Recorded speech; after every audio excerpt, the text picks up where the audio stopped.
in. All right, before we get going on this finale episode of The Leftovers, I can't believe it's coming to an end. I just got to say to all of you that I enjoyed the talk with you guys and you, Ro, when you jumped in, more than I enjoyed the show. I thought this was the most intelligent conversation of any show I've ever done. That's far we break it down. But anyway, I just want to say that because I told my wife that the other day, I said, yeah, it's not really watching it that I'm enjoying. I'm enjoying the chat. But anyway, I just thought I'd get it out there. Go ahead, Ethan. It's yours now. We'll comment on that later, I guess. Hey, everybody. Welcome to the Leftovers Crazy Hank Rewatch. We're on the last episode. It's the Book of Nora. We started in March at some time, and here we are in October, and it's about to turn into November. It's been quite a year. It's been quite a ride, but we've done it. 28 episodes. I can't wait to see you guys back next week for the pilot of The Leftovers. It's going to be great. When you guys tune in and no one's here, it's Ethan's fault. Right. All right, man. I mean, I think it might be a long one, so let's get started. It's The Leftovers, episode 3, season 3, episode 8, The Book of Nora. Once again, really quick, we'll do a quick round robin. Caleb, what do you think of the episode? Brilliant, gorgeous masterpiece. Bro? Loved it. Loved everything about it from beginning to end. Eckhart? I definitely enjoyed it more on the second watch, knowing what to look out for. And I thought it was wonderful the way that there was a bit of a departure in this episode from the other finales and most other episodes as well. Yeah, I was going to mention that too. And Jack, what do you think? Hated every minute of it.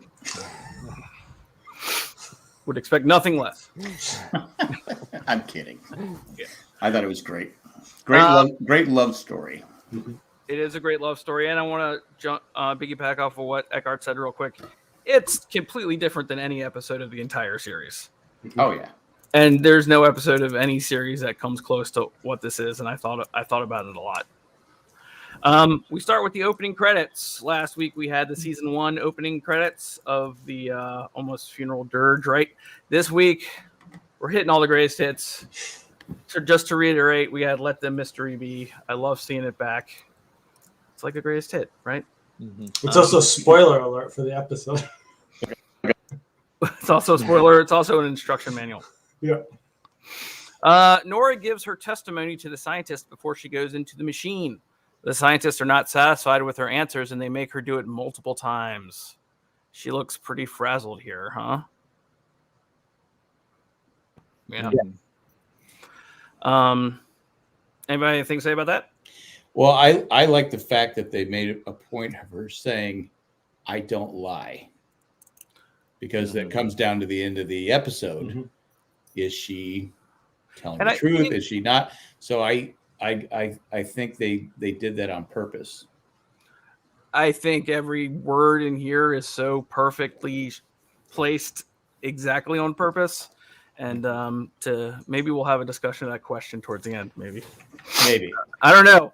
I don't know if people care about what we think about that, but we might do it. Nora and Matt pass a fossil of a person who has gone through. The scientist goes over the procedure for going into the event chamber of the machine. Two things I caught on before. One thing before I read what they actually said. They said, you caught us while we were moving on, which gave me a lost baseball bat to the face right there. But what they said was, you will hear 3 tones. After the 3rd tone, the chamber will fill up with fluid. The fluid will have the same consistency as water, but is not water. It contains metals that will be eradicated or irradiated. Once this occurs, the fluid will solidify. Do not ingest or breathe in any of the fluid, as your lungs would also solidify upon transport.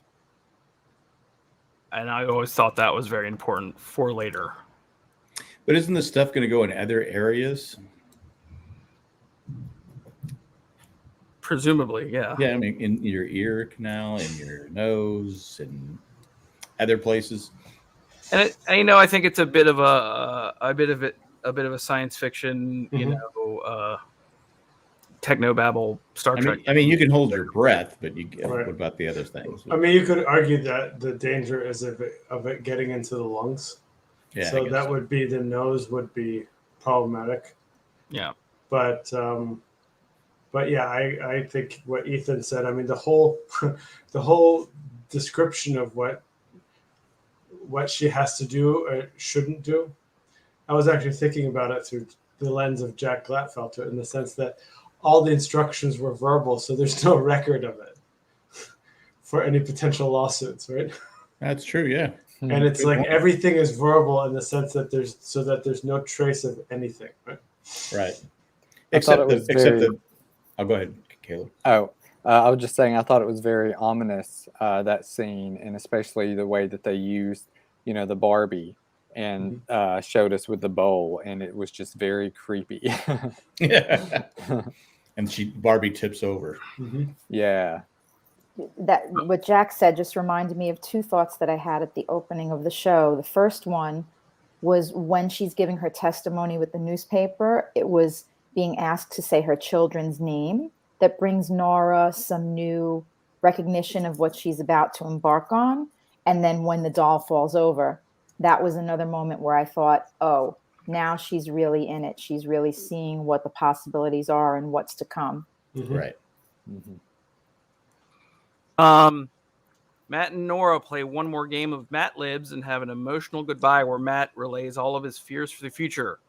Nora makes him promise that he will not tell the truth about where she went. Mm-hmm. It's a pretty powerful scene, Eckhart, Right. don't you think? Yeah, absolutely. I mean, I always wonder why they left this type of interaction for the end of the series and why we didn't get more of this throughout the series, right? And maybe it really was that these two characters were kept passing each other in terms of where they were in their emotional journeys.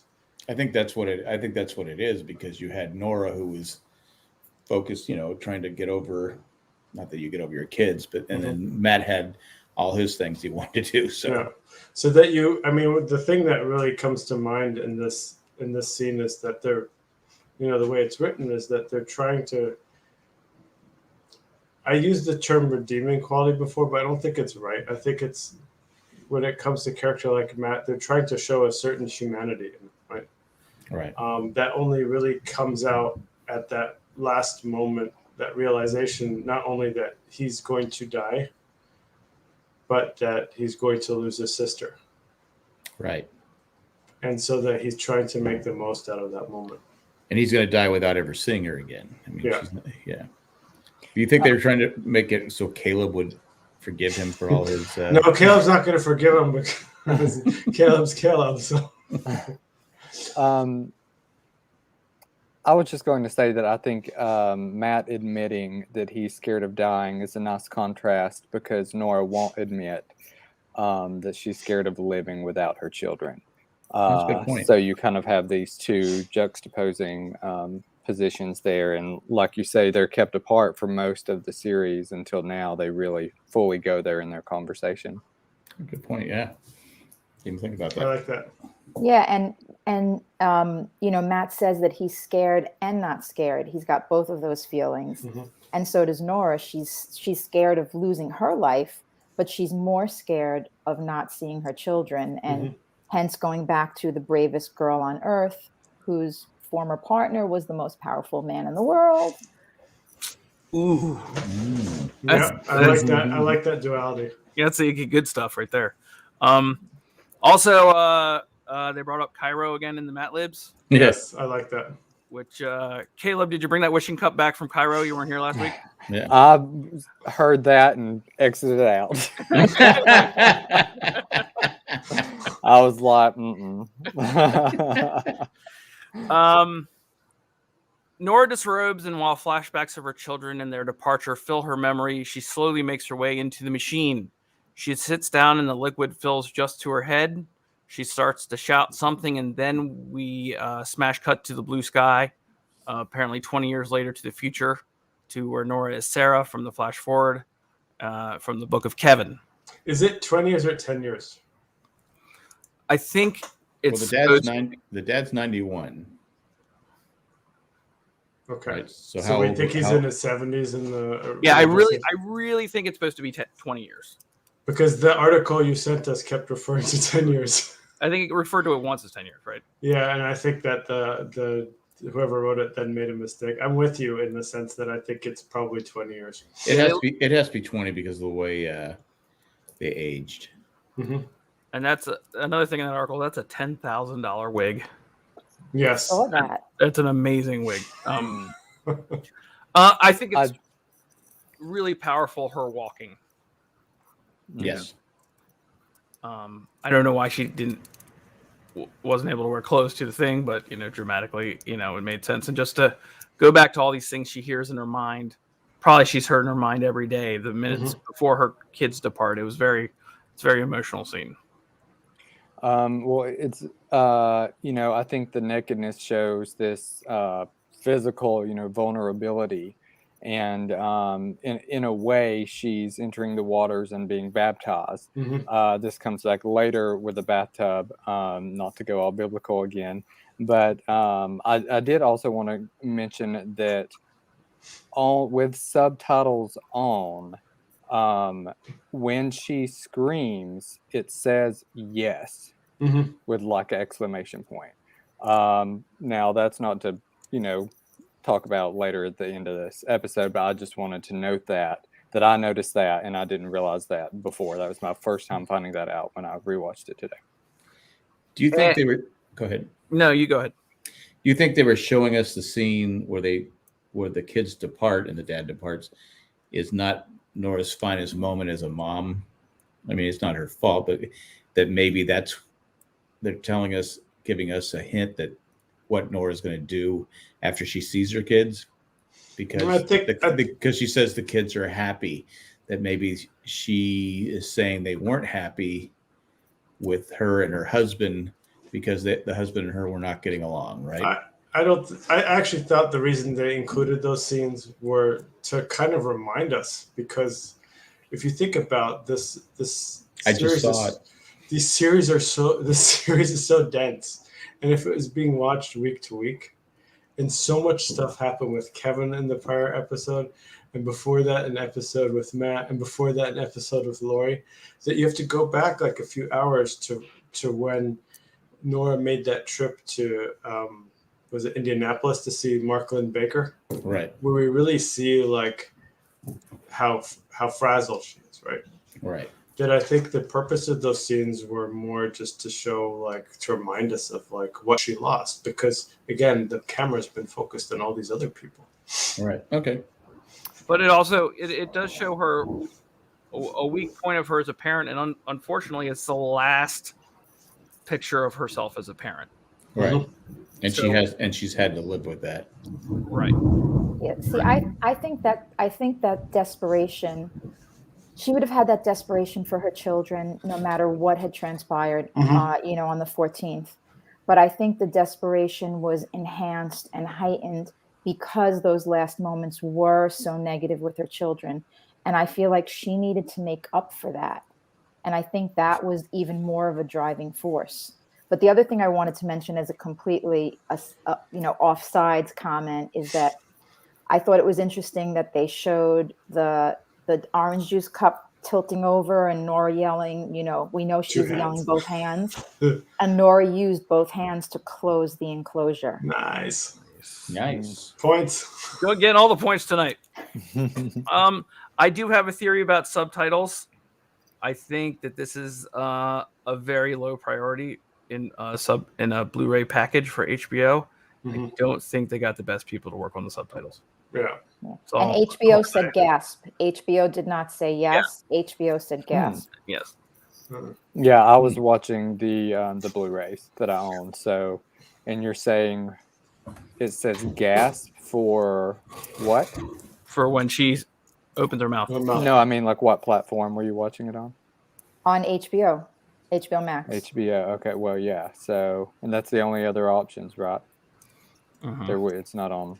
I'm trying to move on. Yeah. It's not on Netflix or Hulu, I was right? just wondering how many different variations of that scream and how, I mean, if they changed it in those two places, then obviously somebody's paying attention and wanting it to be a certain way. Right. As in the first episode of the season, we see Nora collect birds and bring them to the nun. The nun asked her if the name Kevin means anything to her. A man named Kevin came by looking for her. This is obviously bothersome to Nora/Sarah as she rushes home. Once at home, she tries really bad to act as if nothing happens, but an obvious terror strikes her as she starts to pack and get out of there. And then there's a knock at the door. And man, Dun, she dun, she dun. cannot hold an egg in her sandwich for the life of her. That's the best kind of egg, but that's the best kind of fried egg sandwich when it drips like that because you get to dip it all up. Just saying. Right. No, we have am I wrong? I guess it's an Australian thing or outback thing to keep your valuables in the freezer. Yeah, I saw that. I noticed that too. Yeah. And we get lots of like Billie Holiday music here too. Yes, and I was going to raise this point because this is one of the departures as well from the other episodes, in that like the choice of the music is one that really throws the viewer off balance, but also pushes them in the direction of it being kind of like telling you this is going to be okay. Like you don't really associate Billie Holiday music with like something that is like world-ending depression, right? Are we agreed? Yes. Okay. I just wanted to make sure I wasn't coming out of left field with that one. Ethan, you're muted. An older Kevin Garvey is at the door. He says that he is in Australia on vacation. Obviously nervous, he acts like he did not have a relationship and nothing. They did not have a relationship, and nothing past their first meeting ever happened. He says he is wandering around on vacation and happened to see her on her bike. She tells him she knows about the nun, and he denies it. He asks if she is married. He invites her to a dance at the town that night. She's obviously freaked out, but he says it's good to see her again and then leaves. Well, the reason he was nervous and didn't want the nun thing is he was nervous that Nora would find out about the ladder. He wants to use the ladder too. That's you have to But I mean, change those gutters up there. Exactly. right, Jack was looking at two things about this, which I thought were pretty clever. Number one, this really does like put us as a viewer who've been who's still trying to puzzle all this stuff together, wondering if we're in an alternate timeline, right? Number one, right? Because of the way that Kevin acts, right? Right. But number two, I mean, this is again my own fantasy, but I feel like Justin Theroux sat down with the actor who played Lou, and he's like, "Help me figure out how Kevin would be 20 years older, stuck in Maple," because he really does have like a lot of those like middle-aged New York suburb mannerisms down pat. Because he's more New York suburb now than he was in the first season. But do we think, because the whole time I'm thinking too is like, why didn't he just come clean and say, I was wrong, I was this, all the different things. Because the last time they spoke, he was a jerk. I mean, yeah. Well, luckily we don't have to wait too long to get that. But I'm saying is maybe my theory was maybe it wasn't all. Mm-hmm. Yeah, no, that's right. That's why it's written so well, is that there's so much ambiguity there. Right, and then Nora's trying to figure everything out. It's almost like when Kevin goes into his alternate world. Mm-hmm. Is this Nora's alternate world? Exactly. So that's what they were trying to push us in that direction, at least to think that. But anyway, go ahead. Do you have anything else to say before I get to the payphone situation? No? Okay. Nora rides to a payphone to call her therapist. She's uber pissed off and calls an alive and well Lori Murphy, who is holding a child. Lori lets her know that she never told Kevin where she was and she should go to the dance if she wants to. Nora rushes home to get ready for the dance. After her bath, the door to the bathroom gets stuck and she almost has a panic attack trying to open the door again. Huh. Well, this is another reason why it could be an alternate world, because the payphone. You find me a payphone anywhere I know. in America, anywhere, right? Yeah, but this is future. She lives in the middle of nowhere, Australia. So, I'm just saying. you know. Yeah, But I think the episode did a great job of, portraying the future as almost pleasant in a way. Just there's not a lot of chaos, and maybe that's Nora's decision to be in the location where she is. But even the conversation, she has, it seems like things have really died down from all the cults and all the craziness that we've seen throughout the Right. series. Yeah, no, that's a great point, because like the feeling you get, and granted she's kind of out in the middle of nowhere, but you really get the feeling like the anxiety has dissipated. So you're saying maybe the departure is people are slowly not forgetting about it, but it's slowly one of those things where you go, oh, okay, yeah, that happened. Yeah, they move past it. Right. But the payphone scene, like, is interesting because it then dispels, or there seems to be evidence enough to dispel like this whole question about like, wait, is this an alternate universe or not? Right. The fact that, I mean, you could still like argue that, okay, well, we don't know if Laurie's actually alive, so maybe this is like the other world that Nora went to. And I think that's a big, because we don't know. I mean, because last we saw, she was going to end it, and we don't see her again until this scene. Right. But it's kind of like, it's like there's a 20% chance that this is all something alternate, and an 80% chance that this is the original world that we were in, right? Because why is Nora calling Laurie?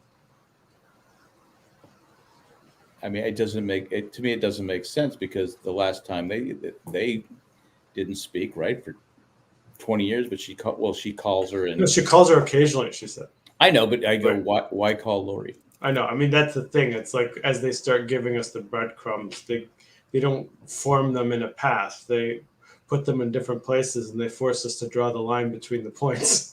Well, I think they're trying to let us make the decision. Is this real? Is this really 20 years later? Right. Is this exactly the alternate universe, or is this because did Laurie not die?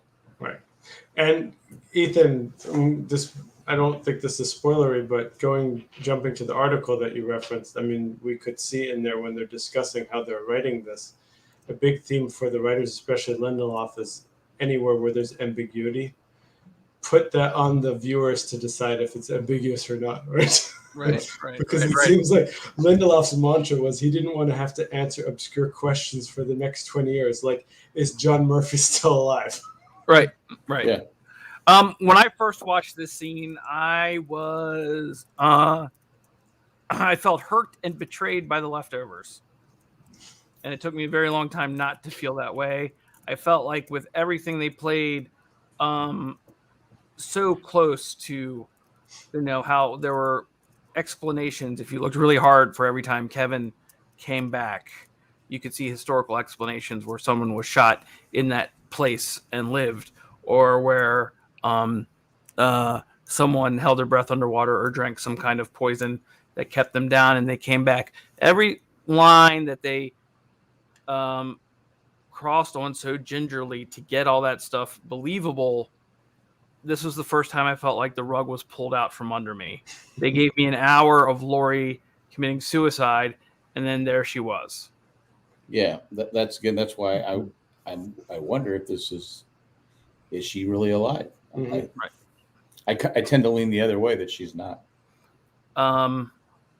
She's with Amy now. Yeah, I was about to say it's going down an Amy path. But the show again is dated by its hat wear. David Burton had the red hat, and the baby Penelope had one of those pink women's rights hats that they marched with after the election that year. The baby had one of the pink hats with the Yeah.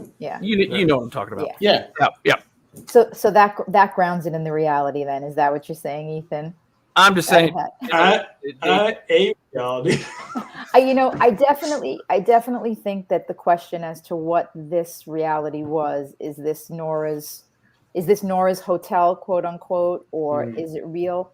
But for me, I never questioned Lori being alive, because I think when she got the phone call right before she went to dive, I think that changed her mind. Mm-hmm. Her children, they're happy. She wants to be a part of that.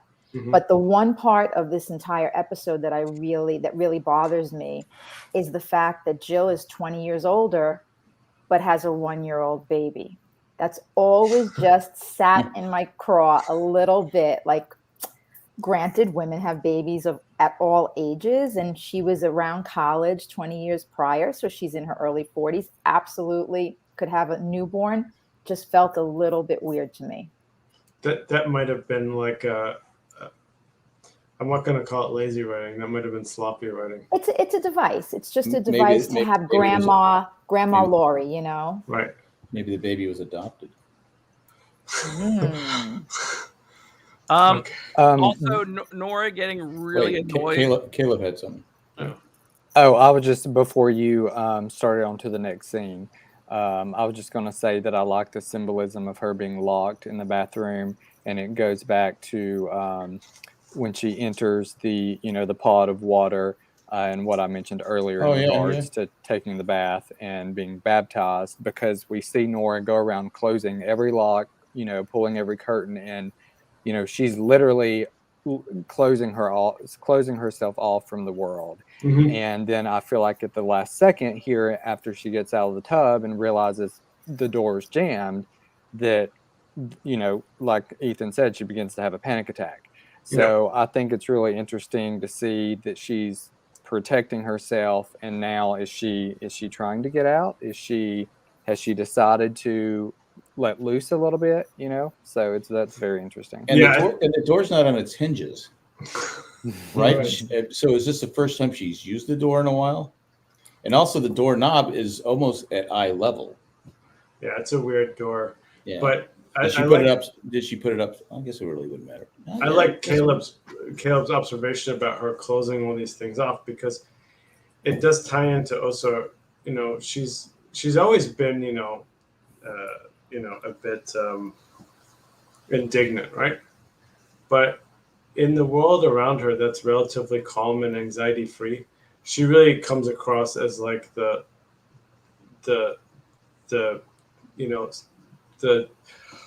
old lady who's suspicious of stuff, right? And we can see, based on her reaction to when Kevin comes, that's a big part of it. Right. So yeah, this is like, and we have to think about it. Like, this has probably been something that's the way that she's probably been this way for a decade now, right? Yeah. So these are big steps that she's taking. Well, she's living alone. She's living alone out in Right. some. She only talks to the nun. Yep. Right. That we assume. And the doves. Yeah. Yeah. I really did enjoy Nora getting really annoyed at Lori saying "huh" Yes. to her a lot. The Yeah. way she said "huh" to Kevin in the bathroom, it was like "huh." Yeah. And obviously Kevin wasn't really letting on. We'll get to that later. He wasn't really letting on how much he was looking for Nora in Australia, because if he was, Lori would have had to say something at some point. Yeah, especially since they live next to each other still. Yeah, she couldn't help herself. Anyway.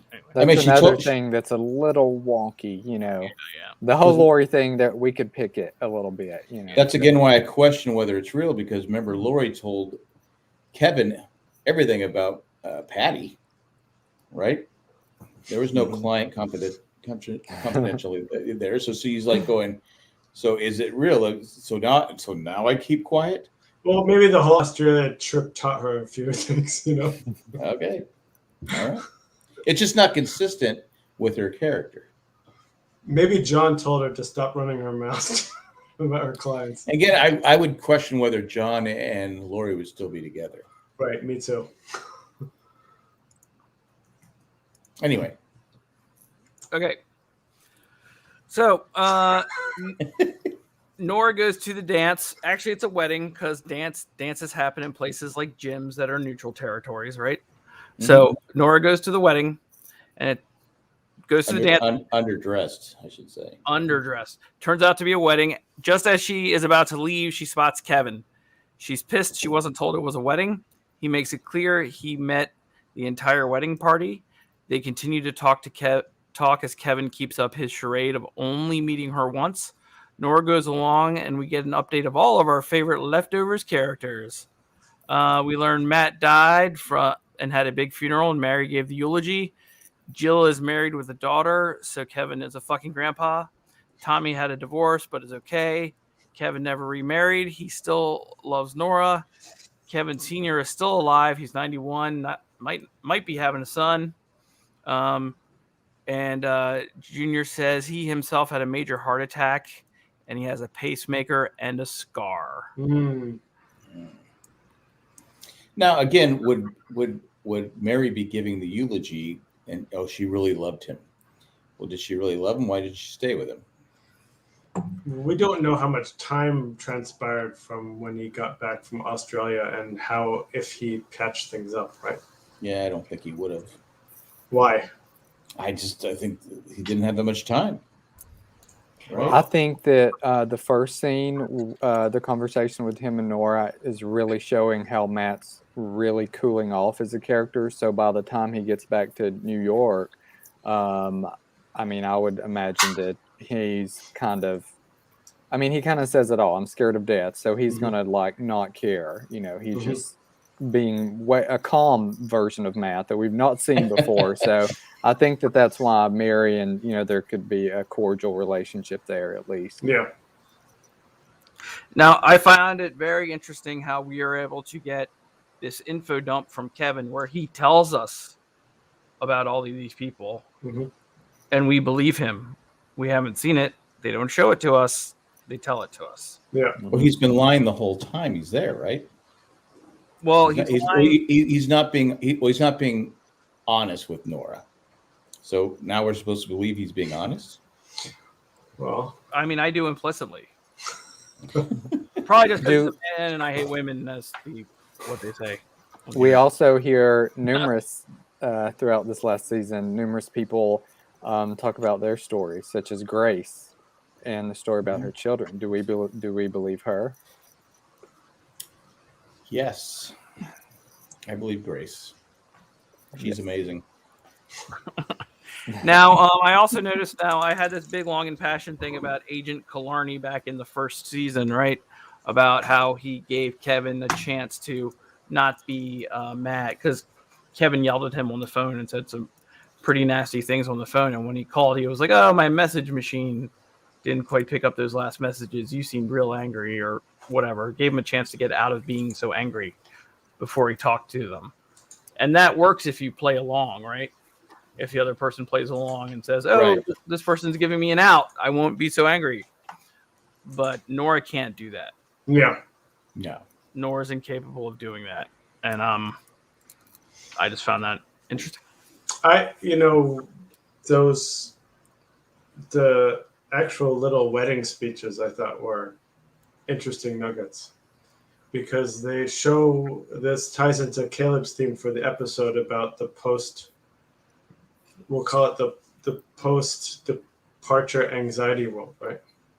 Where this is probably the most positive display of religion in all three seasons, beyond Michael helping Jill with the plumbing. In the sense that they talk about the difference between sin and mistake, and part of that ties back into Kevin and Nora, but they also talk about how they're going to release this goat and to take all the sin, and these are vague allusions towards Christianity, and you could see the way that this person's speaking is that he's assuming that most of the attendees have some sort of a Christian-based faith. But it's done in such a way that... Oh, wait, hold on. Eckhart, I'm not there. We didn't get there yet. We didn't get there yet? Okay. No, yeah. Okay. No, we're still at Kevin. Spoiler alert. Yeah. Jeez. No, we're still at, Kevin and Nora, basically going over what everyone's doing. Okay. Did we got to the point where the I'm sorry, the bride. I was like, groom. What's the other word? Bride. That's ridiculous. Where she tells Kevin that Nora, oh, she's very serious, And Kevin's like, I wouldn't have it any other way. Yeah, I think that's right. I think that's right about here. And I think that's another instance of them saying how closed off she is, how she needs to let loose. Oh, you're very serious. And she's like, got this rigid kind of lifestyle, kind of ideology, even. So Protective. Yes. of Shut herself. off. Yeah. But what do you guys just think of this whole scene where he's just laying down from what I can tell, he's telling the truth to her, and they both decide to let this pretense down a little bit to believe everything. Like he's still surprised. She's still surprised that Kevin Sr. is still alive. Right. Where he says things like, "Oh, you remembered my kids' names. That's amazing, given that we only met once." Right. Yeah. Right. It's almost like he lies about anything that was before Australia, but everything after Nora could be considered legitimate happened. He didn't have a reason to kind of lie about that, perhaps. Mhm. I don't know. I mean, it's an interesting juxtaposition because he's at this point in time, he's already kind of told her that he regretted not asking her to the dance, right? Yeah. Or dancing with her. And then she talked about, we didn't say, maybe this is in the scene at the house where she talks about, I asked you to go to Miami with me. And his response was, if you had asked me, I would have gone. Because I love Miami. So it is interesting in the way that he has, up to this point in time, they're showing him to be like almost overconfident, right? Which is something we haven't seen from Kevin, I think, at any point in time in the series, Ro. What do you say?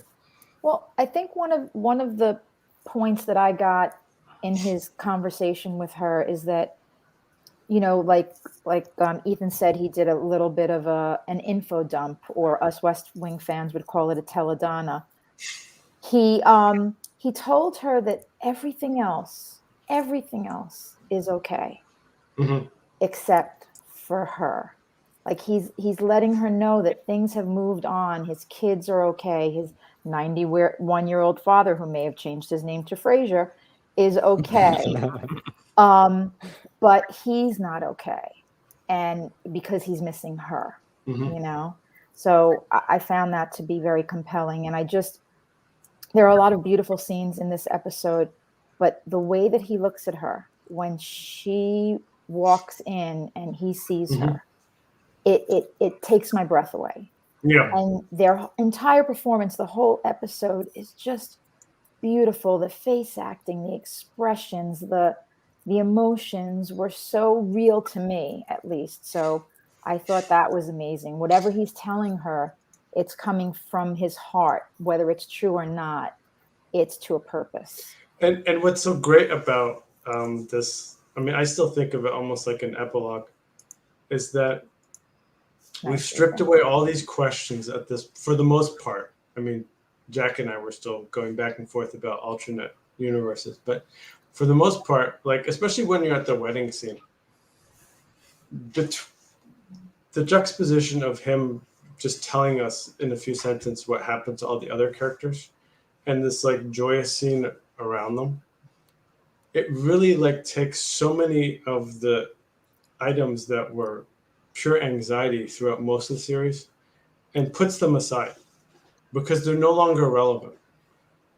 There's no more Holy Wayne, there's no more Christine, there's no more Guilty Remnant, there's no more question about Kevin being the Messiah, there's no more Matt and his gospel. It's just about these two characters and Lori. Should I go on? Yeah. During the wedding toast, the nuns' birds are released with messages of love. The groom makes a speech about the difference between mistakes and sins. He says, there's a very big difference between a sin and a mistake, because a mistake is just fucking up. But a sin is when you know something is wrong. The goat at the wedding is given the sin beads, sent out so everyone can start anew without the weight of their past deeds.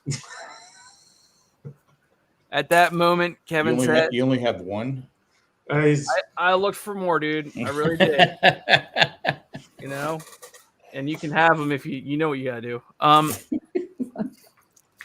At that moment, Kevin says, "My favorite line: At least they didn't sacrifice it." And Nora replies, "Have you ever seen someone sacrifice a goat?" yeah. And Kevin goes, "No, that'd be weird."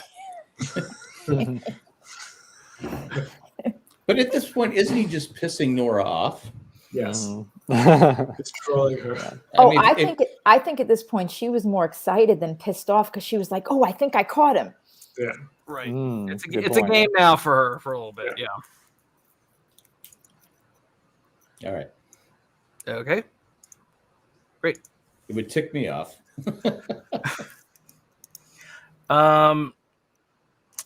Dreams to Remember from the dinner scene in A Matter of Geography starts to play. Kevin and Nora dance. One more time, Kevin lies about how he found Nora, but it's just too much. She says, "I can't do this because it's not true," and she runs away. Because Nora's all about the truth, Above all Other else, people's truth. yeah. allegedly. It's a heartbreaking scene. The emotion and the acting is just off the charts from everybody. And again, it's, I mean, we have some moments throughout Leftovers where time slows down, but not to this extent. Because especially in scenes between Kevin and Nora, because when things slow down, it's usually because they're dealing with their separate issues and kind of not dealing with it. That's the tension there. But here it's this tension of like, will these two people finally be able to resolve that last barrier between them that shouldn't have ever been there? Exactly. Anything else about this particular? It was a great scene. I mean, not a lot of dialogue, but it was just nice scene. Great acting. That you were saying the song that was playing in the background. Who was the artist? I want to say it's Sam Cooke. It's not. I could be wrong. It's not Otis. What? Otis Redding. Yeah. Otis Redding. Yeah. I thought it was the Who. Because there's so there's a little bit of I wouldn't call it trivia. Maybe it's coincidence. There's a scene in the final season, or the recent third season of Twin Peaks, where two characters who basically never really get together finally get together, and they're playing an Otis Redding song in the background as well. Now, there's both of these series were shot around the same time. I doubt that there was some sort of communication there, but it is amazing that like both Lindelof and Lynch would actually grab two separate Otis Redding songs to express the same emotion, which is this whole thing about, two people who've been trying their entire life to work things out, finally being able to work it out. Right. So we're getting to the point in the recap where there's a lot of dialogue I think is really important. So I typed it all out and I might have to say it. So forgive me. Nora races home, but the birds have not returned. And then to the nun to confront her about the birds. While she is there, she witnesses a man sneaking out of the nun's room. She confronts the nun with some amazing dialogue. Those birds are trained to do one thing, just one thing, and that's to come home. So you must have done something different. Maybe they're delivering messages of love. It's great that your newlyweds believe that a bird with a range of 50 miles is going to carry their stupid poetry to Timbuktu, but don't tell that bullshit to me. I'm not trying to sell you anything. It's just a nicer story. Who was that man? What man? The man I just saw leaving. You mean Father Brian? He's the only man permitted in the convent. Does Father Brian ride a motorcycle? No. Well, this man did, and he was climbing a ladder down from that room right up there. Okay, well, that's strange. Is that your room? It might be, but I certainly didn't see any men on ladders. You just had sex with him. Slow down, Nora. Oh, no, I didn't. You did. Did not. Did too. Did not. Did too. Then swear to God. All right, I swear to God. You're a fucking liar. I saw you dancing with that man you said you didn't know. I'll pray for the safe return of your birds. Don't waste your breath. Anger. Mr. So was the nun sleeping with the guy? Yes. Yes. Okay. Of course. I mean, this is where Nora is the fraud investigator. I You think never this take is that out of her. yeah. So I think Nora doesn't really get out much, and I think this goes more into the laid back version of where we're at after the departure, and you have like this religion that the nuns still following along, but then like there's a secret that's not really a secret. She's with this other guy, and it's almost like the rules don't really matter. You know what I mean? It's just like, sure, I'll swear to God, I don't care. Like it's no big deal anymore, Yeah. And I think that's really interesting. I think it also ties into this whole notion of the nuns telling her, like, what you should believe in something that matters to you, whether you can prove that it's true or not. Kind of like that. It's almost like what's the right term? It's epistemological. In terms of like what is the truth. And she's basically telling her before Nora tells her to F off that you were lying to me about that guy, and that guy is probably important to you, so why don't you just follow, figure things out with him. I think also a bigger part of this piece of dialogue, of this part of the story, is that Nora isn't only talking to the nun. I think Nora's talking to Kevin. I think Nora's talking to herself. I think those key lines that Ethan read, it's just a nicer story. Don't waste your breath. Where have we heard don't waste your breath before? And you're a liar, and being so vehemently opposed to lying, yet knowing that there's been lying throughout from Kevin, from herself, and who knows where else. I think this is just one of those places where she could get that angry. She couldn't get that angry at Kevin earlier at the party because she was really trying to figure out what was happening and dealing with so many emotions. And here she could let it out. Exactly. And when people talk about that final question, I mean, they quote those lines all the time, right? It's simply a better story. Yeah. It's simply a better story. Anything else about the nun exchange before I move on? The comment that you flashed on the screen. Can we discuss that? Say it again. What is it? I just said, could we discuss it? Yes.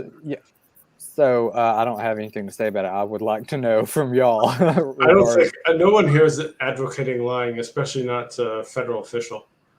But well, I think they're saying that that this is a point where people misunderstand the episode for lying to each other for comfort. Yeah, I don't know. Does anyone here think that way? Well, I mean, I feel like it's definitely a discussion to be had based off of earlier in this time that we're having now, we've said, oh, do we believe Grace? Do we believe Kevin and all his stories? So I can definitely see how somebody could say, okay, are they trying to say, come up with a, happy story and just be fine with it from then on, even though it is a lie? So I see what they're saying. I just didn't know if anybody else had anything else to say about that. I mean, I think if we're going to get into that stuff, we'll get into it very soon. There might be some things to say on that line coming up. Oh, okay. You know what I mean? Yeah. No. We'll tackle it then. Yeah, we'll have to get there. I don't really want to get there, but we're gonna have to get there because it's why you folks turned in. Okay. Okay. All right. Nora crashes on the road back and notices the scapegoat stuck on the fence, attached with all the beads from the wedding. In what is our big last leftovers music and action moment, we see Nora try multiple times and finally make it up the hill to save the goat by getting the sin beads off its head. We get Max Richter's November, and it's very epic. And now we get Caleb's biblical analysis in terms of what is this a parable to. You might not. Just one last time. Just make it up. We won't know. Well, I mean, once again, okay, I'll go there. I literally have biblical metaphor in this section. But it's not really big, other than her putting on the beads, which are supposed to represent sin, from the wedding that we just heard. And also, I'd like to note it rains, so this is a third baptism potentially in the show. That's water, renew, becoming something new, changing, that rebirth. All of these are being just thrown at us. So yeah. So Nora's beads got caught in her bike chain first. That Well, they weren't her beads. If they got caught in the bike chain, oh wait, she wasn't wearing them, was she?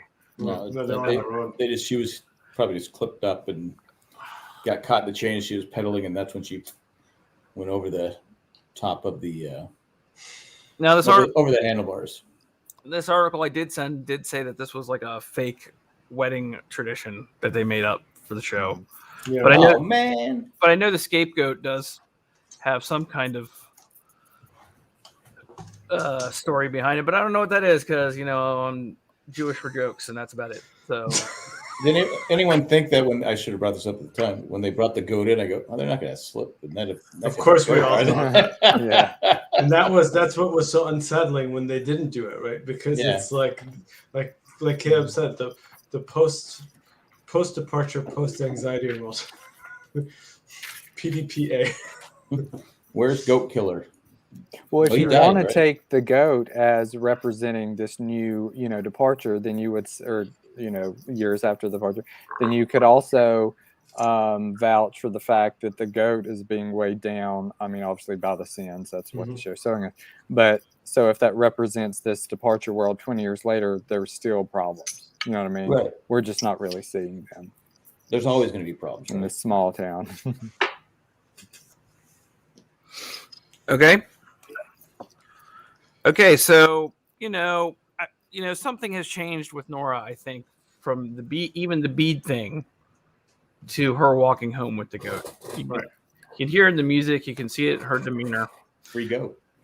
Nora brings the goat home. She places the beads on the paper towel rack. And starts reading the messages of loves from the birds. Yeah.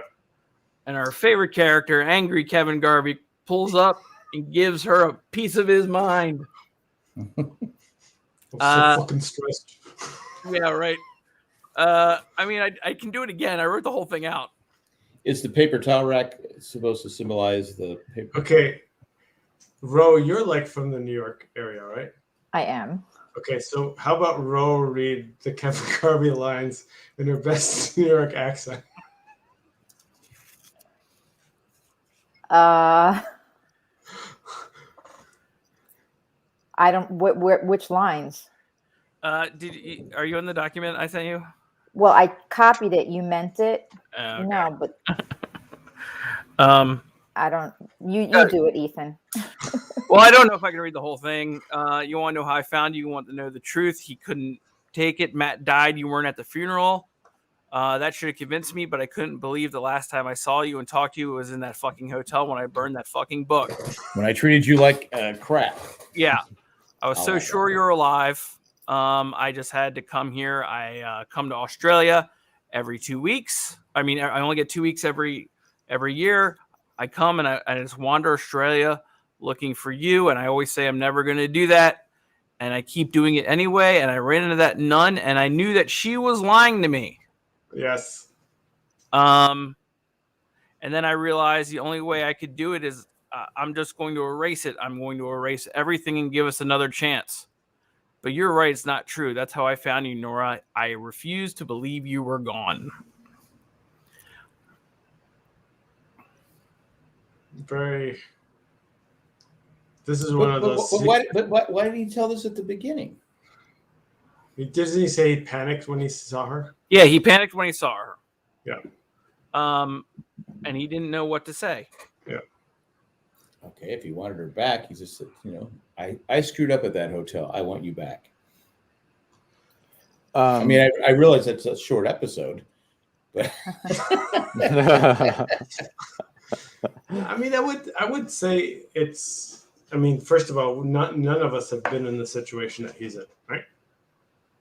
In terms of given everything he went through life, and then that regret, and then refusing to give up hope for her, and then actually seeing her after going and doing all the stuff that he described. Right. So that we just panicked, and then it's like once he starts lying, he tries to lie his way out of the hole. And every once in a while, he's trying to be like, maybe she'll play with me now, and we can do this thing that I wanted to do with these fake lies, and she just can't do it. Yeah. But she's gonna learn how to. Anyway. Yeah. That last line that Kevin says, "That's how I found you. I refuse to believe you were gone." I feel like that's how obviously Kevin finds his way back to Nora, but I feel like in Nora's case, she has to stop believing that good things can't happen. She can only find Kevin if she refuses to believe life can't be good again without her kids. She needs hope. And what bigger metaphor is there than the doves with the hope connection for this episode? Right.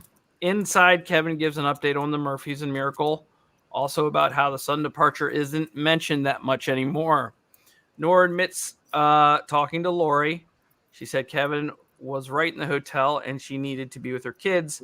Before he apologizes, she says, "You meant it and you were right, Kevin. There was always going to be bulletproof vests, hugs from holy men, tattoos to cover up. But those were just ways to deal with what I lost. I needed a way to get them back. I knew there was a chance it would kill me, but I made my peace with that. And I said goodbye to my brother and I climbed right in." And then Kevin said, "So then you changed your mind." So before we move on from that, okay,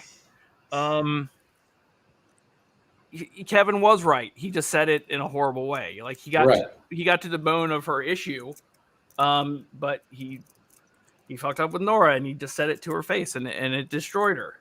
And it took her a very long time to realize that he was right. Right.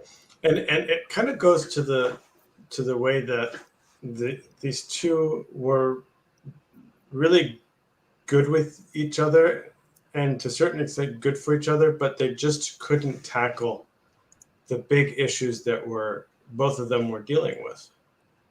And it came out in that moment of anger and frustration. And that's kind of the tragedy about the whole thing and why, in the prior episodes says we fucked up with Nora because he wasn't able to communicate that to her in such a way that was constructive. Well, they weren't ready to be a couple anyway, right? We've talked about before. They just weren't. Well, it's kind of like they both had so much pain going on to. Well, this is the whole issue about these characters in the sense that the frustrations they had were the frustrations that they were dealing with separately, right? That they couldn't really help each other through, right? So it's not like they had like issues with each other. It's that they couldn't. It was kind of like by the time Kevin probably dealt with his issue, Nora was gone. Yeah. That's kind of my interpretation of, the last episode that we just watched, right? Right. Okay, so Kevin says, "Then you changed your mind," and then we start to hear the sound, right, of the machine again. Now, I mean, the story is so good, I don't want to ruin it by reading it, but I will. I mean, but some of the things are very, very specific. So, bear with me, and if it gets too much, tell me to stop. Stop. All right, you read it, Jack. I'm kidding. Okay. No, I didn't change my mind. I went through. I was in a parking lot, naked, curled up like a baby. It was the same parking lot I had been in, except there were no trucks, no people, no nothing. It was cold, so I started to walk.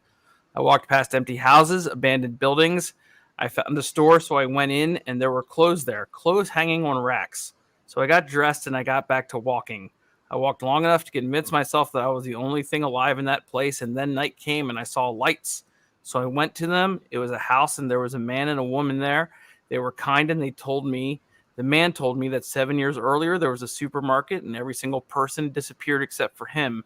And the woman told me that she lost her husband, her 3 daughters, and all 8 of her grandchildren. And that's when I understood over there we lost some of them. But over here they lost all of us. So I went and did what I came there to do. I went to find my kids. Planes don't really fly over there. They have enough resources, just not enough pilots. So I found a boat that would take me. No boats go directly from Australia to New York, so it took me a long time to get there. A long time. But I finally did, and when I walked through Mapleton, I walked through the town where I grew up, where my parents died, and Matt, where you and I met. Most of the houses were overgrown with weeds, but the street lights still turned on at night, and that made me feel less stupid about expecting them to still be there. Still, they were still there in the very same house where I lost them. When I got there, I stood behind a tree across the street, and I waited because I was too scared to go up and knock. And then, after a while, the door opened. At first, I didn't recognize them. A tall teenage boy with curly hair, a girl, maybe 11. They were my children. Then my husband came out, and he was with a woman. She was pretty, and they were all smiling. They were happy, and I understood that here in this place, they were the lucky ones. In a world full of orphans, they still had each other, and I was a ghost. I was a ghost who had no place there. And that, Kevin, is when I changed my mind. The physicist who sent me through told me the first person to use the machine was a guy who invented it. His name was Dr. Van Egan. I'm pretty sure they were making fun of me, but they said when I went that I should look him up, so I did. That took a long time too, but I found him and I asked him to make another machine because he already knew, and he knew how, and he asked me if I had come all this way, why in God's name did I want to go back? And I told him it's because I didn't belong there. So he built it, and I came back through. I came back here.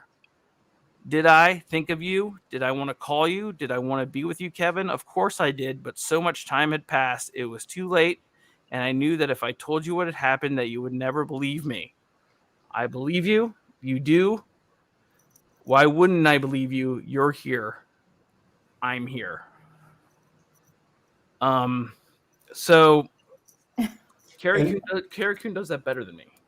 We towards the end of that scene, we do get one last Leftovers theme music in the background, right? Yeah, when they start holding each other's hands and we get right towards the end. But most of what made her soliloquy so amazing was that there's no sound in the background. In fact, you can kind of hear a little bit of birds chirping at one point. Yeah, and it's different from all other of these impactful speeches in the sense that there's no sound in the background. Just lets the actor tell the story. In fact, this is tell it and show nothing, right, Caleb? Mm-hmm. But it has the effect of slowing everything down and drawing us all in. And it's fantastic. Oh, it's a great scene. Fantastic. It's a great scene, and I believed her lock stock as soon as I saw it. Mm-hmm. It's not till I turn on my demon podcast with Jay and Jack that they were like, "Oh, maybe someone." Was but I mean, and I forgot if we probably discussed this when we were doing Westworld. That all that matters in that scene is if Kevin believes her. Yeah, it's all that matters. And the first time I watched it, that's kind of the conclusion I came to. But now, again, after us watching all these episodes together and discussing it, of course Kevin believes her, because what she just described is her version of what Kevin went through. Right, exactly. And Kevin doesn't know if it was real or not, but it was real enough to him. Right. And we know that those 3 years that passed from, season 2 to season 3, that whole experience weighed on his shoulders all the time because he felt so alive in that place, but he really couldn't talk about it. Right. So the additional bonus of the story that Nora tells is it really does create that additional layer of kinship that to me really goes back to the kinship that Kevin and John Murphy formed and their common bond over not understanding, right? Yeah, you said it perfectly that Kevin believes her because, again, that's Kevin's story. Yeah. That's what Kevin, I mean, but did it happen? it's up. I guess it's up for us to decide whether it happened or not. But it doesn't matter. These two have found each other again, and without all the baggage they had, they could probably spend the rest of their life happily ever after. But the only thing I question is, if you found your kids, you wouldn't talk to them. Well, you wouldn't say anything. All right. Before we go into hole poking, can you put up what Chigbert said? I really like what he said. The last thing, and her being believed. That's really good. Yeah. I mean, it's a beautiful ending. I loved it. I believed her right out the gate. And if we want to start going to, if we want to end the episode and then go into, the truth discussion for a little bit, we can. I think that's what happens, What do you guys think about that? Yeah, I think we can start debating the truth. Did Rode or Caleb anything about the final talking? Are we going to discuss like the image behind you? Yeah. What I mean, yeah. It ends. Okay. Yeah. I mean, that's the last dialogue that's said. But I love how when the camera pulls back and the sunset that you have up there, it's like one of the most beautiful frames in the show. And obviously, could you get out of the frame? So we can yeah, just that. But I love how a little more. Back in. Come on. I love how the goat exits the scene, and then the doves slowly one by one come in there. And what I noticed this time was the bucket turned over with all the messages of love all over the ground. The Home Depot bucket. Yeah.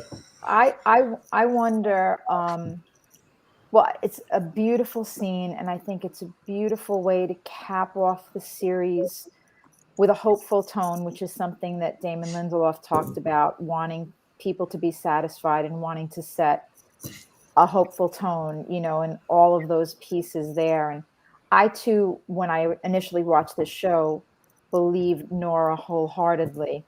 But I wonder when Nora was going through the bucket before Kevin came to the house, when she was reading those notes, I wonder if that note that says, I know you're out there, as you see my name, I know you're out there. I wonder if that was Kevin's handwriting. Yeah, I was thinking that too. Yeah, I thought that too. Because of her reaction.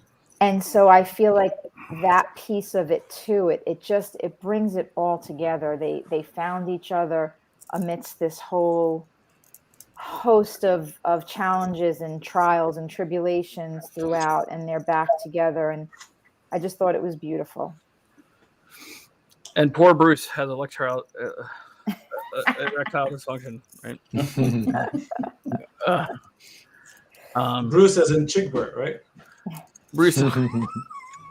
Okay, so before we get into the $1 million question, the only thing I wanted to read from this Vulture article, if anyone looks up the Vulture Book of Nora article, it's really extensive. It's phenomenal. It's a really extensive, great article. But my favorite thing from it is the 5 rejected ideas for the ending. I like that too. And that was ridiculous. I want to read those real quick. It's the end of the season. October 14th comes and goes. There's a huge massacre. Nora uses the LADR. There's a loud noise, and then she kicks open the door and walks into the street where there is nobody there. She walks until she finds the older couple and then is surprised to see her. 2, Nora gets vaporized. We break her POV and she's gone. I guess she believes in us now. All the scientists high five. Then Kevin would come 2 days later, and he goes in after her, but none of us know if they're dead or alive. Kevin could use the hotel to find Nora if she died. Kevin's shaman journey with Nora, or maybe Nora is a shaman in her own right. 4, Nora goes through, and there's an elderly couple. They tell her, here's the deal. You can't tell anyone that you came here from a place where only 2% of the world population disappeared. It will destabilize the harmony. It was a rough couple of years. Everyone lost everyone, but we have formed new families and new connections. And if we understand from the 84 people that came before you that the world is a fucking mess.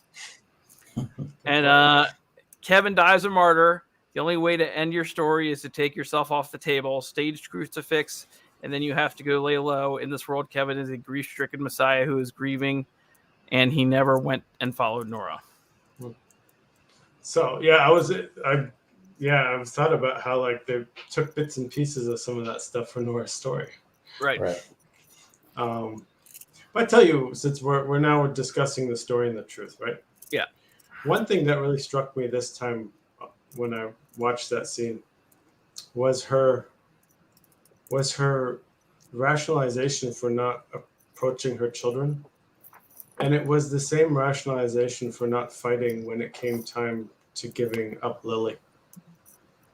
Right. And so there was a certain consistency there. And now, unfortunately, I read that Vulture article right before I watched the last episode. So that Vulture article kind of tells us that this season was kind of written backwards, in the sense that they wanted to get to this final scene and everything built up to that.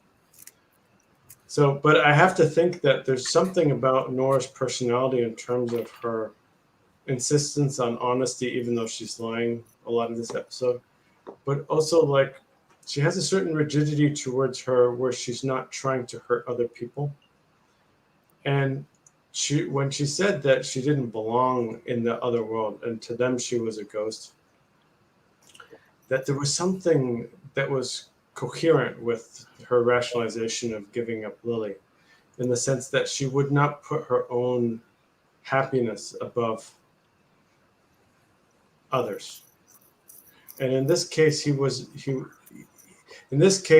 not going to attempt to take away the happiness of this other woman by taking her children back.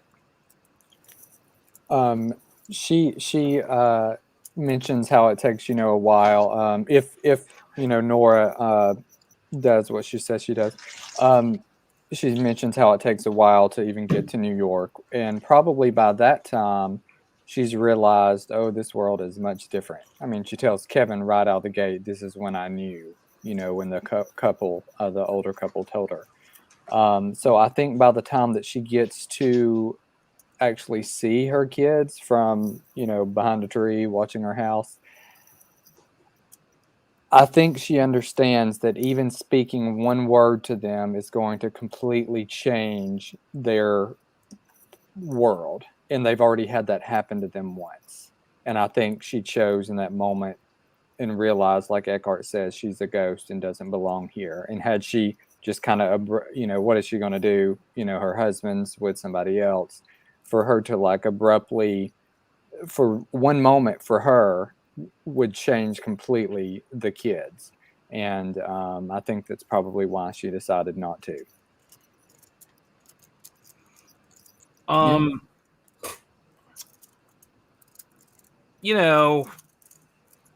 It's a tough one because I think it's all there for us to know the truth. But I think it's also all about what Nora believes and what Kevin is willing to deal with and believe and maybe put out of his mind later if he's laying there in bed and thinking about it. I also wanted to bring this up in Nora's quote-unquote suicide note, not really suicide note, at the end of the first season. She said, I want to believe we can all go back to the way it was. I want to believe I'm not surrounded by the abandoned ruin of a dead civilization. Yeah. I want to believe it's still possible to get close to someone. But it's easier not to. I find that also very interesting. But the biggest problem I have, especially because I read all these articles, is am I going by what I see on the screen, or am I going by what I know is in Damon Lindelof's mind? Right. What I know in Damon Lindelof's mind is this is the answer to the 2%. Yes. From what he has said, he believes that there is another space that they went to. Yeah, and that was it's brilliant because like at no point in time did we even, and we dissected this left and right, did we even take a step back and be like, I wonder how tough it must be for the other guys. Right. And he was thinking that throughout the entire series because he's 50 steps ahead. And he finally let us think about that. That was like a final like little like mind bender that he gave us. But if you're pushing me, Someone's holding a gun to my head for an answer. Do I think that physically actually happened? I don't think it physically actually happened. Do I think Nora has come up with something to help her cope? Yes. Did I think she told it to Kevin in the hopes that he might just say that, not believe her and go away? Sure.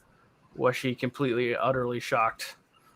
Maybe, when he said he believed her and got very happy and said, yes, we could have this life together. Yeah, okay. So we said these things. Let's just move on. Let's have our life together. See, I'm of the camp that whether it happened or not, it's as real to her as Kevin's Yes, I agree with trip to the 100%. hotel and his own version of the world ending in the prior episode, right? Sure. I think Nora believes it 100%, but I'm like with Ethan. I don't think, because what not bothers me, but they reached out. She even says, "You reached out to me," because they knew her story.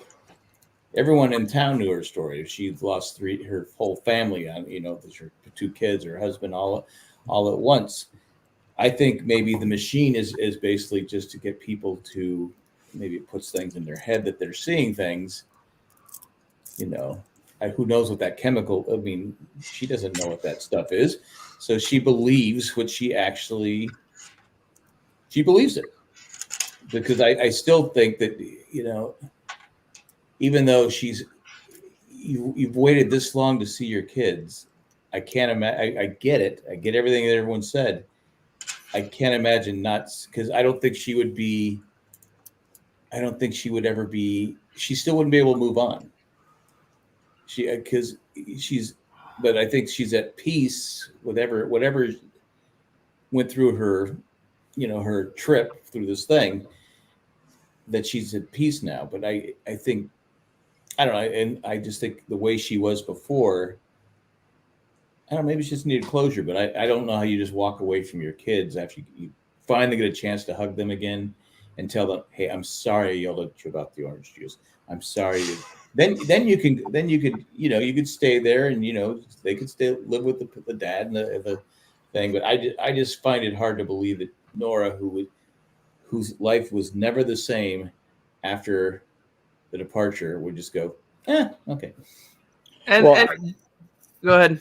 That's just what I was saying earlier, is I think that she realized kind of at the last minute that if I drop this bomb on them, it's going to change them forever. And they've already had this traumatic experience. They don't need anything else on their plate. I agree, but I think that because by Nora going to them and like saying, "I spilled the orange juice, I'm so sorry." That's more about Nora. That's more about those kids. Probably don't remember that. They were kids. That's more on her. That would be a selfish reason to me. I personally think that it would be selfish for her to, be like, "I'm sorry about that," when it's like she said, they had moved on. They were happy in her eyes. So if she even, made a, but she didn't. It's not like she spent weeks evaluating it. She just said, "Oh, I saw them. They were smiling. The woman was pretty. The husband was happy because, he wasn't with, he's probably still cheating on something, But it just seems, that part just seems like a stretch to me. It seems like there's some details at the front that there's not in the back. A lot of the back half of the story was yada yada. Yeah. A lot of the front half of the story was like, I saw a store and there were racks and they had clothes. Yeah. But it's interesting because she's like, "Oh, the streetlights were still working in Maple," and like there was a lot of weeds. And again, you're right. Like when she talks about all this stuff, she devotes only a sliver of time to talk about the kids. Yeah. But it's also the kind of stuff that she, being a fraud investigator, would poke holes in the own story to figure out. So that brings up another question: how much of that might have been an amalgamation of all the stuff that she might have heard from other people in her work who claimed that they'd been to the other side? It all could have very well been, and I think it's been said on this show, and it's been said previously that we don't know for certain what's true, and I don't think it's important and I've read this and I've heard this on other podcasts, and I know some of you have said it as well. It doesn't really matter whether she did go through to the other side or not. She believes this is to be true. And I think this follows through on the themes of this whole show from season 1 to season 2 to season 3, that everybody was trying to find ways to answer unanswerable questions. The departure happened. How did that happen? So people used myths and legends and religion and hugging and all sorts of crazy things to try to come to terms with this. They stayed on towers and handed out flyers and accused Put on people of bulletproof being vests. liars, put on bulletproof vests and all these other things. And so here we are. And, I'm still not 1,000% convinced that Kevin didn't go to a hotel, but that's a whole nother story. But yet still, each of them had to find ways to come to terms with who and what they were, including Matt with the, with the Fraser boat and all these things that brought them to where they are. So here you are. And whether Nora really went through or not, it helped her come to terms with such devastation. And that's another reason why I think this makes it a beautiful ending, whether she went or not. It gave her the ability to move on. Jack mentioned that earlier too, just being able to move on and to still grieve and to still miss her children and miss the life she had, but to know that there's a life in the future. See, like I feel like I agree with everything, but that for both the main characters, there's another part, which is that they probably both came to some sort of realization, but that they didn't get the complete closure until they reunited. Right. And that's where I'm thinking about the last 2 episodes as one continuous story arc that focuses on the 2 main characters separately mostly. And then the final scene and 1 or 2 other scenes in the final episode has them jointly. Where Kevin's realization is that he fucked up with Nora, right? Oh, And yeah. then he spends the next 20 years trying to find her. He's probably much better. Like whatever was troubling him, it seems like he's gotten past. But there's still that one part of trying to find her. And I think of Nora's story as similar in the sense that she does get past her children, but for whatever reason, she's not looking for Kevin the way that Kevin's looking for Nora. But that when she kind of allows him to come back into her life, that she's probably getting the same type of closure that Kevin's getting as well.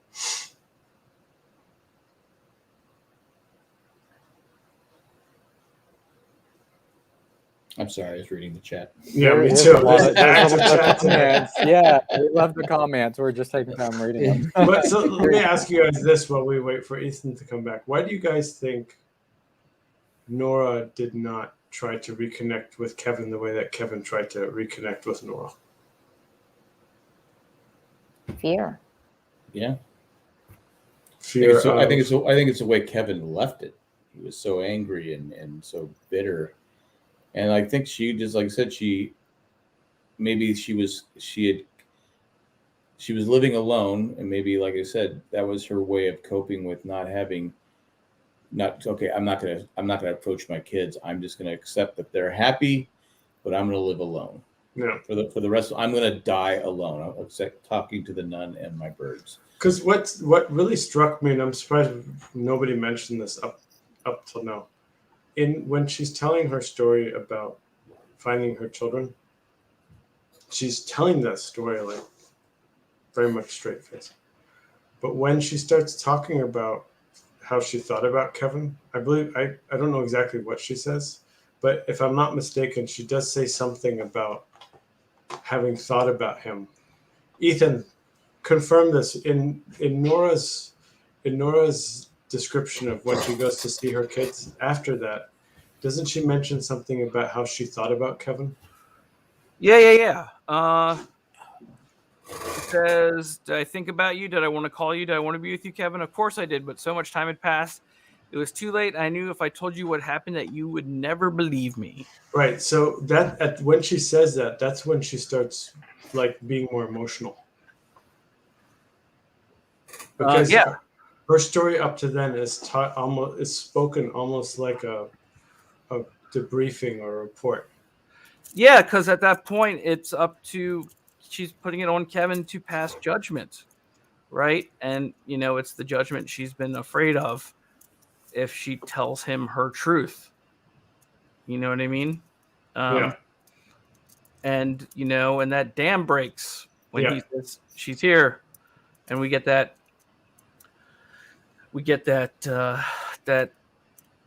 hope that the leftovers, the promise of the leftovers. Everyone says it's a dour show, but we get the promise of the leftovers. The 27 episodes of unfulfilled promise, right, is getting one more chance to be fulfilled. Right. So, yeah, man, my heart believes her. My head it thinks too much. See, the way she told the story is like Ethan said. It's like the heart.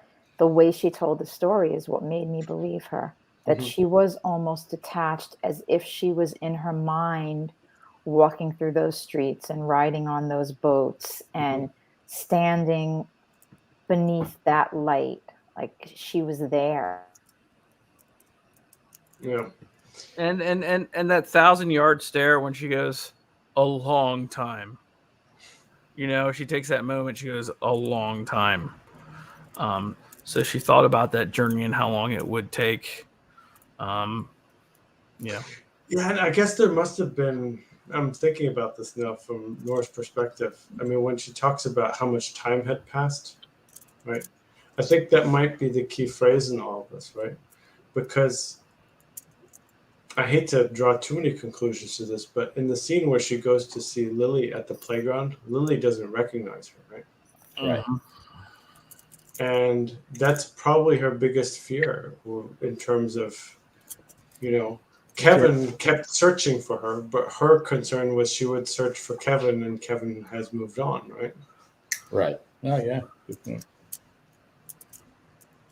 But he didn't. And she was too afraid to ask Lori, evidently. Well, maybe Lori couldn't tell her because of Kevin's her other patient. So. Yep. How convenient of Lori to keep quiet all of a sudden. And this will be my last Sopranos Leftovers comparison. But this year, it's been 20 years since one show and 10 years since another. I am fully opinionated 100% on the endings of both these shows now. It's took a very long time for me to get there. And it's just another comparison to my two favorite shows. Yeah. I think I know exactly how they ended. If anyone asked me, I would say with absolute certainty exactly what happened. Well, one faded to black with a Journey song. It was a smash cut to black, actually, Jack. I'm sorry. Yeah. With all of us going, wait, what happened to my TV? Yeah, right. right. I know I said it. So, I mean, what does anybody have anything else to say about the Book of Nora specifically? No, it was just a nice episode. I mean, just a beautiful. Now, Caleb, because I think we all wanted Kevin and Nora to end up together, right? Mm-hmm. Even as complicated as their relationship was, as toxic as it could be at times, we still wanted both of them to be happy together, right? And that was the point I was trying to make before. Is that it's not like one of them was abusing the other, right? No, or doing something directly to them. It's that each individual they were dealing with so many issues, so much anxiety, most of which was related to departure. That it was like too much for even two individuals who were probably pretty well matched for each other to grapple with. And that's what the tragedy was about, is that we all were like, we like Kevin and Nora together. Yeah, Kevin and Nora together. When Ethan said when they were fighting in the hotel room scene, like that was one of the most hardest scenes for him to watch, right? Yeah. Nobody wants to see mom and dad fight. Yeah, I mean, yeah, It's like especially Pam, it's like Pam and Jim from The Office. It's like, what are you doing to me? And as many problems as they had, the show did a great job of sprinkling just enough hope throughout the series of Right. these good moments, which they call back to in the finale, you know, at the courthouse, you know, everything like that. Well, you can see when Kevin first sees her, you know, when we first see that he sees her, he's beaming. He's like, he's like on cloud 9, even though he's not telling the truth. I still don't get that part, but I don't know. Hey, Jack. Thanks for asking me to do this, and thanks for everybody. Thanks for doing it with me. It's so you watch TV. Nothing against my wife. You watch TV in a house with someone, and you don't watch the same TV. You don't want to say the same TV. You should have seen us watching Dune the other night. It was an absolute S show. I was like, oh my god, it's amazing. She's like, oh my god, this is boring. So, are you watching the first one? no, I will not do that. But you know, it's really nice to have people who care about the same things you care about and want to talk about it that same way. So, you know, I'm going to miss this.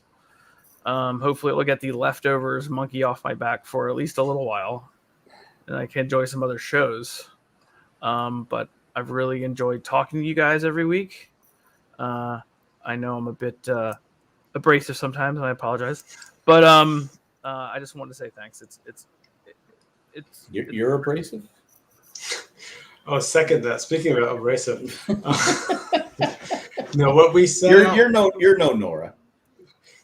We set out to do a really thorough rewatch, and I think we exceeded all of our expectations in the sense that, I mean, we turned over every stone, and we all come at this from slightly different viewpoints. Some of us more similar, some of us more dissimilar, but we covered so much, and I can't thank you guys all enough that every week that I watched another episode, like, I felt like I could find more things because of the collective wisdom that we generated in the prior week. And look, there are times when we disagreed about stuff, but there's one thing that I think we're all in agreement in, is that, I mean, the group of us here, all 5 of us, as well as everyone in the chat, who put so much effort into this. And like Jack said at the beginning of the episode, now, it's just very thoughtful. And you know, we care about the show, and there's so much to dig into. So I think we did the show a great service with the hours we spent watching, reading, and discussing it. I just have to say, I feel, and I've said it to all of you, but I feel honored that you allowed me in, because you've all spent 3 full seasons and 7 full months devoted to this show and this podcast. And I found my tweet today when the show started, because I was excited. The second I saw Ethan mentioning that you guys were going to do this, I was over the moon, because I always loved the show but never rewatched it.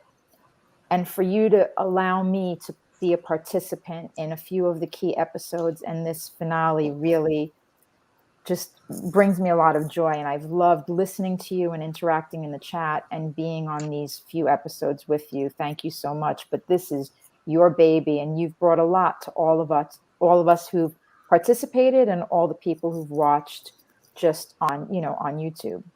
So thank you. Second, third, and fourth, everything.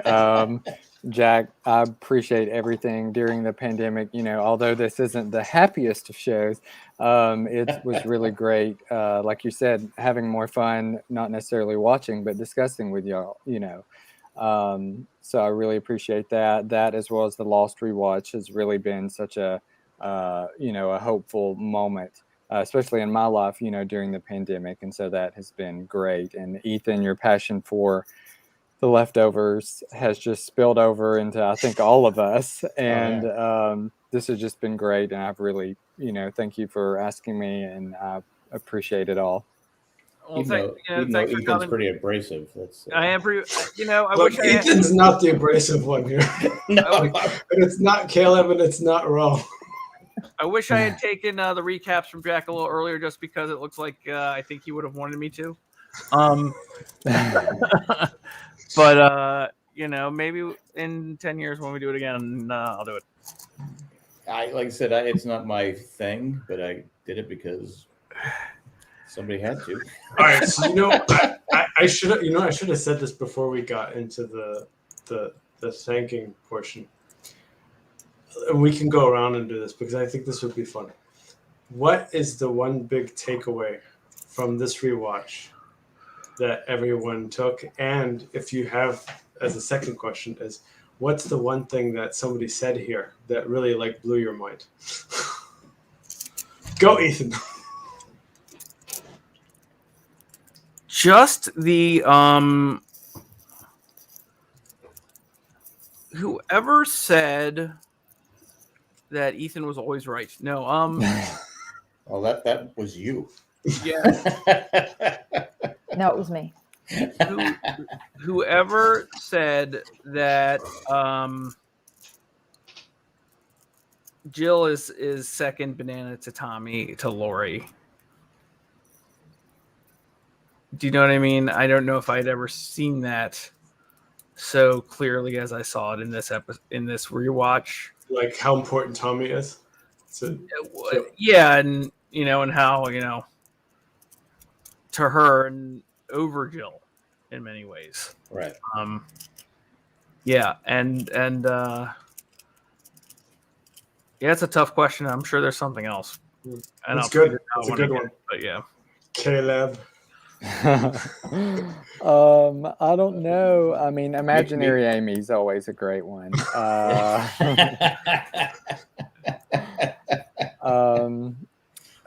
think maybe overall, I don't know who really vouched for the character of John, but I think I really I think he grew the most with me with this rewatch. And even what Ethan said in this last episode, I believe, mentioned how I think the first time you watched it, you felt kind of a little bit betrayed by Lori being alive after they spent so much time with this kind of a beautiful send-off in this way. And I think that's still something that bothers me a little bit. So that's going to be something I think more about, more than Nora and believing her and all that. I'm going to be really thinking about was that necessary, that scene? So, but yeah. Jack? That's all I got. Rose next. Well, I'm more on the Nora front in terms of the serious side of things, but what I take away from this rewatch is the connections to what we've all experienced during the pandemic, and how things that are really difficult to deal with and things that are difficult to comprehend kind of all match up with what happened in the show of The Leftovers. And when it was talked about that you were going to be rewatching it and I knew I would be joining in, I had a feeling that it would be that for me, but I thought that it would be more heart-wrenching and more difficult than it actually was. So it felt good, the further you move away from it, the more you grow. Like the first season was so dour and so dark, and it got lighter and bigger as it moved away. And I feel like that's where we are too. But what I learned is just so much from all of you. I never really thought I could do this deep of a dive into a show, because I think things and then they fly out of my head. But now I'm really making those connections. So thank you for that. Yeah. All right. I know the chat is on fire. I'm on full screen, so I can't see what's happening in the chat. I got the most points. Go ahead, Jack. I think for me, the first time I can't remember, but the first time I didn't really notice as much, and I think Eckhart, you were the first one to bring it up, is the secondary characters. And the characters that were just maybe had 2 or 3 lines, they were so good. There just wasn't a bad, the acting was, you bring in these guys in for, a lot of shows, that's where they cut the corners. You watch a show You go, oh my God, this person just, like this. My wife watches Grey's Anatomy, and sometimes they have to keep the cost down. They just have these people who are just starting out. I mean, and you go, oh my God, they're so bad. Not just that show, but there's a lot of shows that do that. This show did not do that, even though they had to cut corners. Like the final year, they had to cut corners, but they didn't cut corners on the acting and the writing. That was all top notch. And I didn't notice that the first time. I don't think I did. That, these actors, I go, oh my God, this guy or this girl is just perfect. I mean, they just come in and just do a slam home run. And like I said in the beginning, before we started talking about it, I really meant what I said, that this was such a good group. And Ro, you added so much to it too, that, and people in the chat, it was just people who love this show. And like I said, it's a shame more people haven't watched it, but it just was a good, like I said, watching the show was kind of, okay, I'll watch it. But I enjoyed chatting. I had to watch it because I had been so long since I'd seen it. But no, that to me is probably the thing I'll take away from it, is the secondary actors were so good, and of course Amy was not real. And the twins. I was thinking about what Jack said too, because I think both of us assumed the other one brought that up. I think we both kind of brought it up simultaneously. Oh, did we? I thought it was you. But so the thing I thought about the most on this rewatch was Kevin Jr.'s relationship with Kevin Sr. Oh, yeah. And because we analyzed this so much, and we could we took one episode a week, and then we could keep referring back to the Garveys at their best to see what Senior was before, and right. I thought that entire relationship was fascinating. But the thing that impressed me the most the entire season, it was something that Caleb said, and it's not show don't tell. Kevin. It's not his Patty accent, and it's not him advocating that what matters is if somebody comes to fix your plumbing. It's in what I think might be the weakest episode of the entire series, which was the episode about Meg in season 2. Incidentally, also the series where there was the most tension as we were analyzing it was when I asked Caleb about how is it Isaac who does the fortune telling? Isaac, yeah. How Isaac would know all that information about Meg, right? Because she comes in to get the palm print. And this was a few minutes after Caleb and I had a pretty heated altercation about Meg's mom, right? And Caleb everyone needs to go back and watch this. Caleb just delivers really smoothly, how Isaac probably started up a chat group where they discuss different people and where they share information about potential marks. And it was a really good explanation that no one else in our group had thought of until that point in time. We were all like, yeah, that makes total sense. And then we moved on to the next scene. But it was one of the most impressive, on the spot, answers for any one of these minor mysteries that we analyzed to death here. So my respects. I think that was the episode where I was diving real deep, and I know Eckhart doesn't like it real deep, so I tried to shallow back. Depends on the topic. Well, going back, I agree with you on the mom. So I think we all did, except Eckhart. Yeah, I was alone in that one. I still think right now, if I went back and watched International Assassin or I Live Here Now, they would still be my favorite episodes of TV ever. Even though I gave special attention to season 3 this year. You know what I mean? They're definitely fun episodes. I know. Yeah, that's a good. We should go around with that one too. What everyone's favorite episode was. Yeah, you already went, Ethan. It's the same. It's the same. Any episode with Amy in it, and the twins. I don't know. I mean, the finale is really good. On the spot like this, I'd have to just say the Book of Nora, probably. I'd have to think on it a minute. I mean, I'd have to look back, but I think it's just season 2 as a whole, and that's the thing that I remembered. That all over the last few years, whenever I've talked about television, I talk about Season 2 of The Leftovers is the best season of television I've ever seen. And you all know my love of The West Wing. And I love The West Wing, but from beginning to end, including International Assassin, what it made me feel and think while I watched that entire season is something that's never been replicated in any season of television I've ever watched. There've Well, either been too many tight.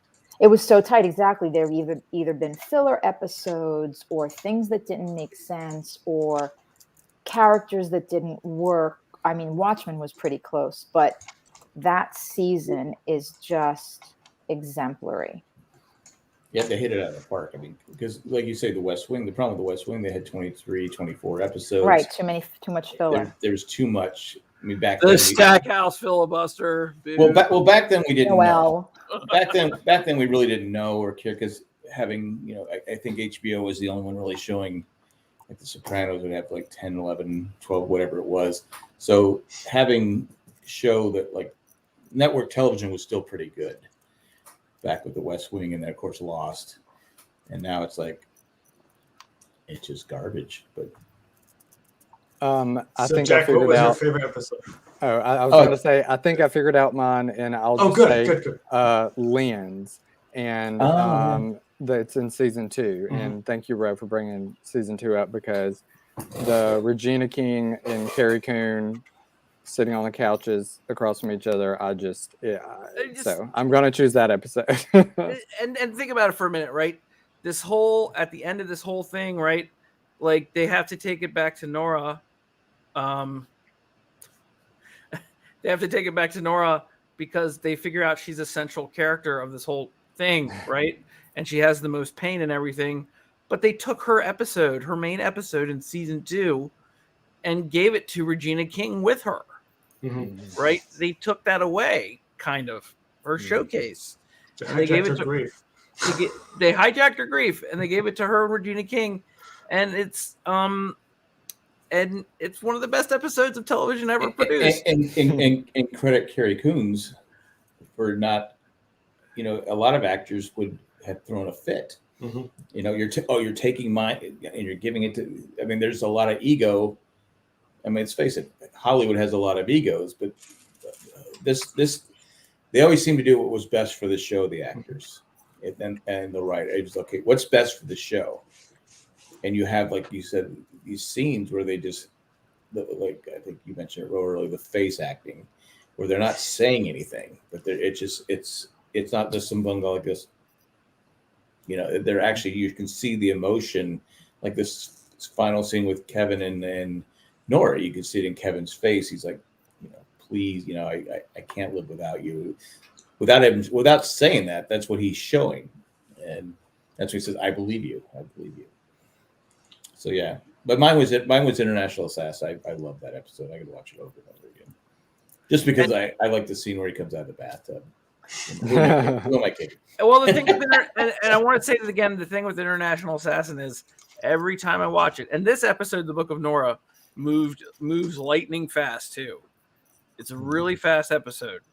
But that is everything that happens in that episode is so great. And then you have the well scene. Yeah. Like on top of it. And you're just like, all right, I give up.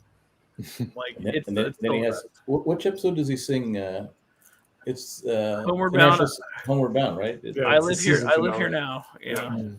Season finale. So great best 2 episodes of the show, I think. So for me, maybe it's not my favorite episode, but I think it was most impactful in terms of this rewatch, because we talk about how Leftovers has gained some additional attention during COVID, because it really, the parallels here are there's a worldwide event that has just caused anxiety levels to spike. Right. Now the finale is beautiful in terms of giving us the solution, the answer. But Don't Be Ridiculous, which is episode 2 of season 3, actually gives us the clearest description of the problem. And I never thought I would say this, but one of the most important lines, maybe to me the most important line of the show before the finale, that's uttered is when Mark Lynn Baker says, I want to regain some, I think he says some effing control. Right. And that like encapsulated, like when I rewatched it the time, like where I was like, okay, this is one of the central messages. And it was so ironic that somebody who up to that point in time was considered like almost like a farcical mention of this entire series is actually describing the main problem in such clear and direct ways. Which is brilliant. The brilliance of the show. Exactly. And Oh, so the jokes they were able to get away with in season 3 were ridiculous. Don't be ridiculous, but they were ridiculous. And all the stuff they did with Kevin in the last episode, questionable but still hilarious. And so one thing the show has done really well is besides the main plot that they have all these almost like side quests, right?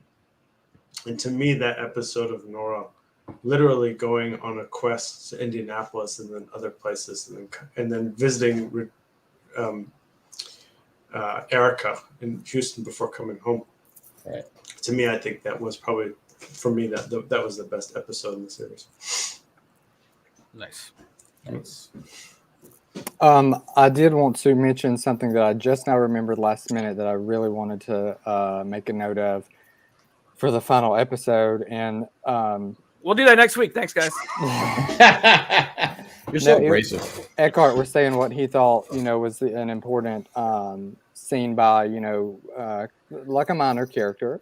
And so I have something that's like even more minor, but it goes back to what I have been saying the whole series, that everybody's struggling with their grief and just kind of picking and choosing these beliefs that make them feel better.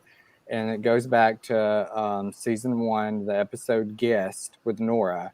And she goes, to her panel, and as she's walking down the hallway, you can hear a man do a presentation, and he says that we can't deny the rising instances of post-departure delusion disorder, or some pundits have cheekily taken to calling it the prophet's dilemma. For most of humankind's existence, certain individuals have come forth as self-professed interpreters of the world's mysteries. But what happens when those conversate with God go wrong?